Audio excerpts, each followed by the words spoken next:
What brought you to AMUA?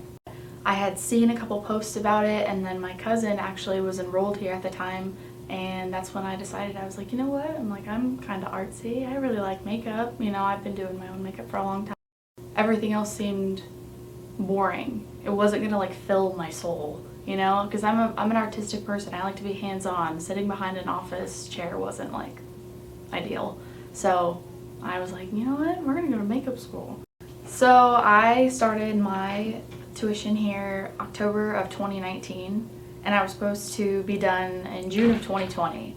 And it was awesome at first, everything was awesome. My beauty and fashion class was so much fun, and that's kind of where we all connected first. That's where we all made our friendships and really kind of started to get in the groove of things.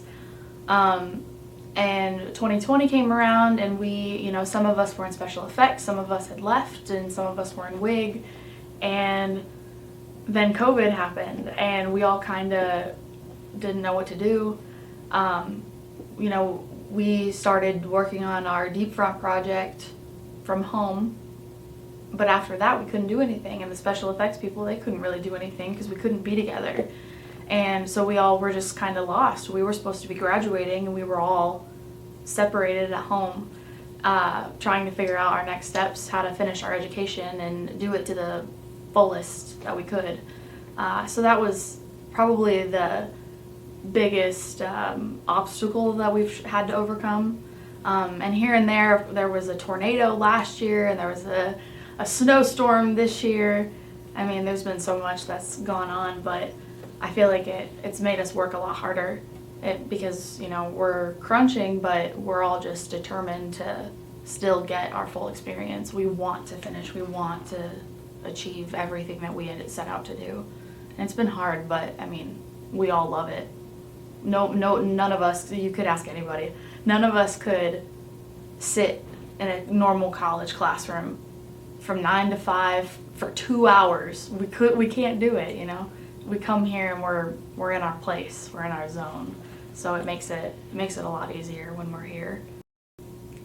So I just finished my medical wig foundation, the second one actually. I redid it, and it was actually really rewarding. I got to really just kind of get my hands on it and do it myself, and I knocked it out in half the time that I did it the first time.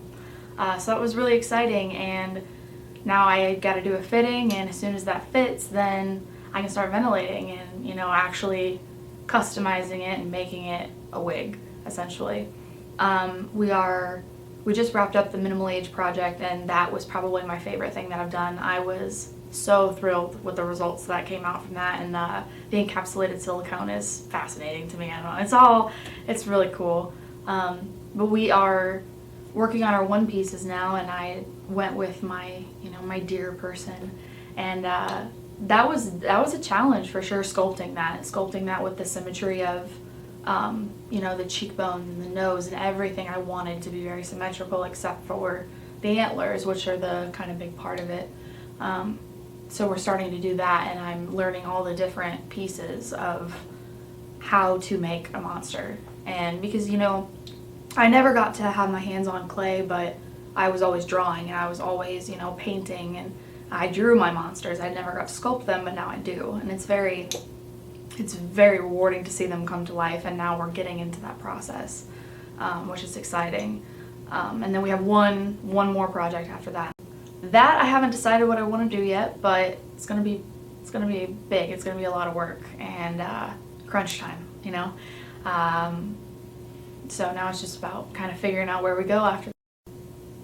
So for future students, kind of covering everything, you just have to throw yourself into it. Don't be afraid to go on a set. Don't be afraid to try a new technique. Embrace everything that they tell you, everything that you see with your peers. I mean, we're taught by our teachers, but we learn so much from the articles we read and the sources we use and all of that. So just embrace everything that comes to you. That's probably my number one recommendation. And also don't be afraid to switch your major. I wanted to be a TV film makeup artist, and that's what I set out to do. And while I do still want to do that, now I'm interested in medical wig making, and I'm going to pursue special effects as well. So if all of these classes make you such a diverse character in this industry, and I think that it teaches you so much, so many different skills, and they all kind of mesh together and make you one well-rounded artist. And don't be afraid of the work either, because it pays off. Like, you know, you've got girls staying here overnight, staying here for days, you know, here every night, busting and busting and busting to get these done, and it's all worth it. It's not, yeah, it makes you feel good.